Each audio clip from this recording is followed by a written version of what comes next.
আওয়ামী লীগ নাই কিন্তু know where, এবং আওয়ামী লীগের পলিটিক্সে কিন্তু মোটামুটি আপনার স্থগিত, তারা পলিটিক্সও করতে পারবে না, কিন্তু আওয়ামী ভয় এদের কাউকে ছাড়ছে না।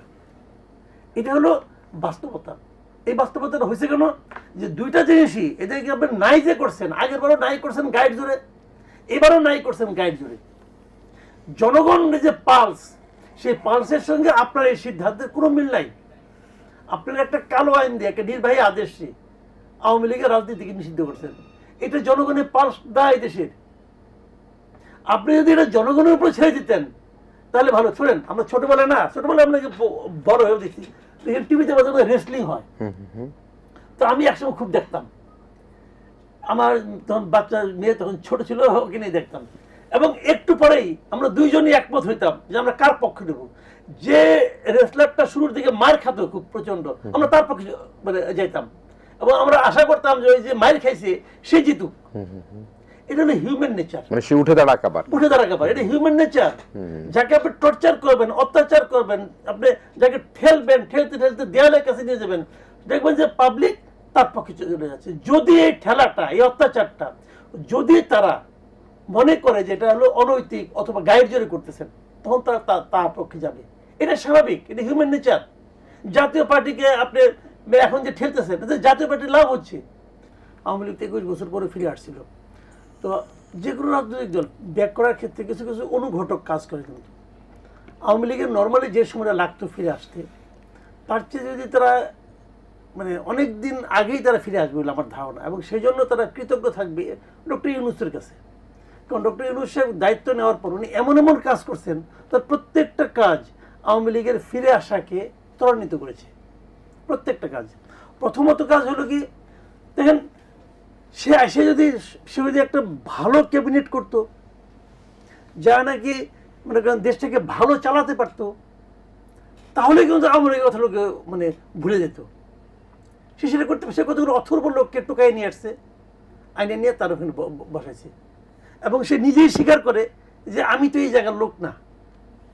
উনি নিজেই এই জায়গার লোক না, এবং আরো যারা আনছে ওনাকে আমি ভুল করি, ওনারা তো ভুল করবেই। মানে ভুলের একটা মানে বানাইছে আর কি, মানে একটা আশ্রম বানাইছে ওখানে, যে ওটা যদি দেশ চালাবে। ভাই দেশটা তো দেশ না।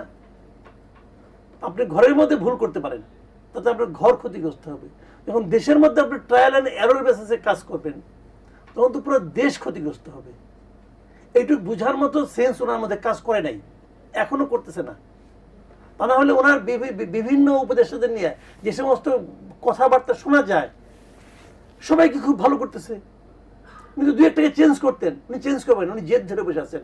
আমি যা করছি ওইটা, ওই যে বলছিল ওরা এয়ারপোর্ট থেকে নেমে আমার কথা শুনতে হবে, এই ধরনের কথা যে লোক বলতে পারে আমার কথা শুনতে হবে, সে তো একটা হোক, সে তো নিজে একটা হোক, তো আমার কথা শুনতে হবে। আপনি কে হে, কে আপনি?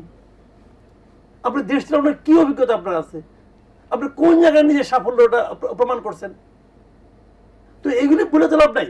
তো এখন সে দীপু ভাই যে কথা বললেন, মুস্তফা ভাই যে কথাটা বললেন, খুব ইম্পর্টেন্ট কথা, যে আওয়ামী লীগকে যদি আপনি শেষ করতে চান, আওয়ামী লীগকে যদি আপনি নিঃশেষ করতে চান, আওয়ামী লীগকে যদি বলতে চান যে এর আসবে, তাহলে আওয়ামী লীগকে পরাস্ত করতে হবে তার রাজনীতি দিয়ে। আওয়ামী লীগের রাজনীতি কে পরাস্ত করবেন? আওয়ামী লীগের যে বেটার রাজনীতি আপনাকে নিয়ে আসতে হবে। কে আনবে? কে আনবে? জামাত আনতে পারতেছে? জামাত কি করতেছে আমরা দেখতেছি, এনসিপি কি করতেছে এটা আমরা দেখতেছি। একমাত্র আশা ছিল বিএনপি নিয়ে। আমি বিএনপি আজকে একটা ঘটনা বলি। আজকে এই যে সালাউদ্দিন আহমেদ সাহেব, উনি তো বিএনপির এই মুহূর্তে ভার্চুয়ালি অনেক বড় নেতা, তারেক সাহেবের পরেই তো ওনাকে বিবেচনা করা হয়। উনি আজকে একটা মিটিংয়ে ছিলেন জাতীয়তাবাদী কর আইনজীবী ফোরামের, ওখানে উনি কিছু কথা বলছেন, আমি সিম্পলি আপনাকে একটু পড়ে শোনাই। উনি বলেছেন যে আওয়ামী লীগ কর্মীরা এক জায়গায় বলে জয়, দৌড়াতে দৌড়াতে 1.5 মাইল দূরে গিয়ে বলে বাংলা। এই হলো তাদের অবস্থা। আওয়ামী লীগের কর্মীদেরকে উনি এক ধরনের তুচ্ছ তাচ্ছিল্য কিন্তু করতেছেন। আচ্ছা, এটা নিয়ে পরে বলি। তারপরে আবার কি বলছেন, তারা যেন আর দাঁড়াতে না পারে সে রাজনীতি করবে আগামী নেতৃত্ব। কারা দাঁড়াতে পারবে না? এই কর্মীরা। এই কর্মীদেরকে নিঃশেষ করার জন্য কি আপনাকে দায়িত্ব দেওয়া হয়েছে ভাই? বরঞ্চ আপনি এদেরকে আরো উদ্দীপ্ত করবেন, তোমরা ওই রাজনীতি ত্যাগ করো, তোমরা বেটার কোনো রাজনীতি করো। সে রাজনীতি দেখাতে পারছেন? দেখাতে পারেন নাই। ঠিক এই হাসান, আমি যেমন এটা যখন এই কথা শুনি আমার হচ্ছে আমি বোধহয় হাসান মাহমুদের কথা শুনতেছি, আমি বোধহয় ওবায়দুল কাদেরের কথা শুনতেছি। ওদের কথা বলতো নানা রকম তুচ্ছতা ছিল, কেউ বলতো যে এটা তো মানে আপনার বাংলাদেশ বিএনপি কে বলতো, বাংলাদেশ কি নিউট্রিশন পার্টি কি পার্টি বলতো যে আপনার করে খালি এই মানে কি বলে কমপ্লেন করে, খালি কমপ্লেন করা পার্টি, বিএনপির অস্তিত্ব নিয়ে হাসান মাহমুদের কি টেনশন, বিএনপি আর পারবে না, এগুলি বলতো। তো সেই ভাষা কিন্তু আমি ওনার মুখে শুনতেছি। আবার এই অনুষ্ঠানেই উনি আবার তারেক রহমান সম্পর্কে একটা কথা বলছেন যে তারেক রহমানের মধ্যে যে পরিপক্কতা দেখেছি, এই জাতি ইনশাল্লাহ অনেক দূর অগ্রসর হবে। তারেক রহমান একা অগ্রসর করবে? তারেক রহমান তো আপনাদের নিয়ে করবে। তারেক রহমান দেখাবে পরিপক্কতা, আর আপনি দেখাবেন এইটা, আপনি দেখাবেন হলো গিয়ে ওই হাসান মাহমুদের ওই মানে ওই বক্তব্যগুলি। তাহলে তারেক রহমান কিভাবে যাবে? এবং এটা করে কিন্তু জাতিটাকে বিভক্ত করার কারণে জাতি কিন্তু অগ্রসর হতে পারে না। বিভক্ত জাতি পৃথিবীর কোথাও অগ্রসর হতে পারে নাই। আমরা খুবই আশা করছিলাম যে ডক্টর ইউনূস সাহেব উনি কোনো দলের না, উনি জাতিটাকে ঐক্যবদ্ধ করবেন। কিন্তু আমরা দেখলাম যে কাজ করতে হাসিনার 15-16 বছর লাগছে, এটা উনি 10 মাসে করে ফেলেছেন। আল্লাহ রহমত, উনি আবার জাতিটাকে আবার বিভক্ত করে ফেলেছেন। এখন কি হবে? এই যে চোরাগুপ্তা যেগুলো চলছে, এগুলি চলবে, এটা আপনি থামাইতে পারবেন না। ধরে ভাই একটা লোক মানে তাকে তো আপনি মিষ্টিও দিচ্ছেন না। আমি একটা উদাহরণ দিয়ে বলি আপনি, ধরেন একজন লোক, সে হয়তো তার বাবা আওয়ামী লীগের ইউনিয়ন পরিষদের ইউনিয়ন কমিটির চেয়ারম্যান ছিল, তো তাকে ধরে আপনি পিটাচ্ছেন, স্বৈরাচারের দোষর। সে যদি আপনার সঙ্গে মিশতেও চায়, তাকে তো আপনি মিশতেও দিচ্ছেন না। যদি মিশতে না দেন, তাহলে আপনি জাতিটাকে ঐক্যবদ্ধ কেমন করে করবেন না ভাই? ওই লোকটাকে বাদ দিয়ে করবেন, ওই লোকটাকে নিয়ে আপনি বঙ্গোপসাগরে ফেলাই দেবেন, তো কেমনে হবে?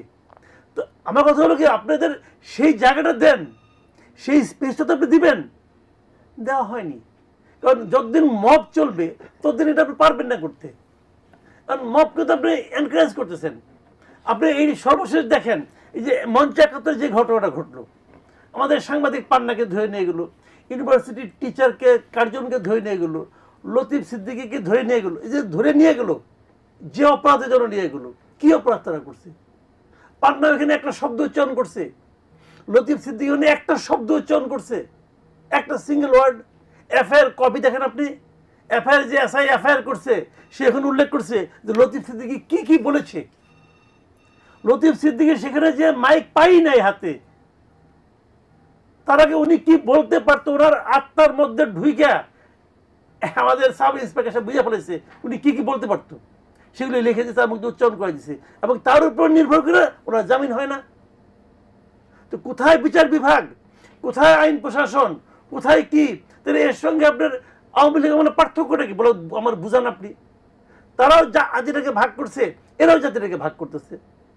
মুক্তিযুদ্ধের কথা বললে আওয়ামী লীগ, যে কথা আওয়ামী লীগ আগে বলতো, যে আওয়ামী লীগ মুক্তিযুদ্ধটাকে তার ইজারা করে নিয়েছিল, এখন এরাই কিন্তু প্রমাণ করতেছে যে ঘটনা সত্য, মুক্তিযুদ্ধ আসলে আওয়ামী লীগেরই, আর কেউ করে নাই। এতে ভাবতে কেমন তাই মনে হচ্ছে। তো এইগুলি করে কেন?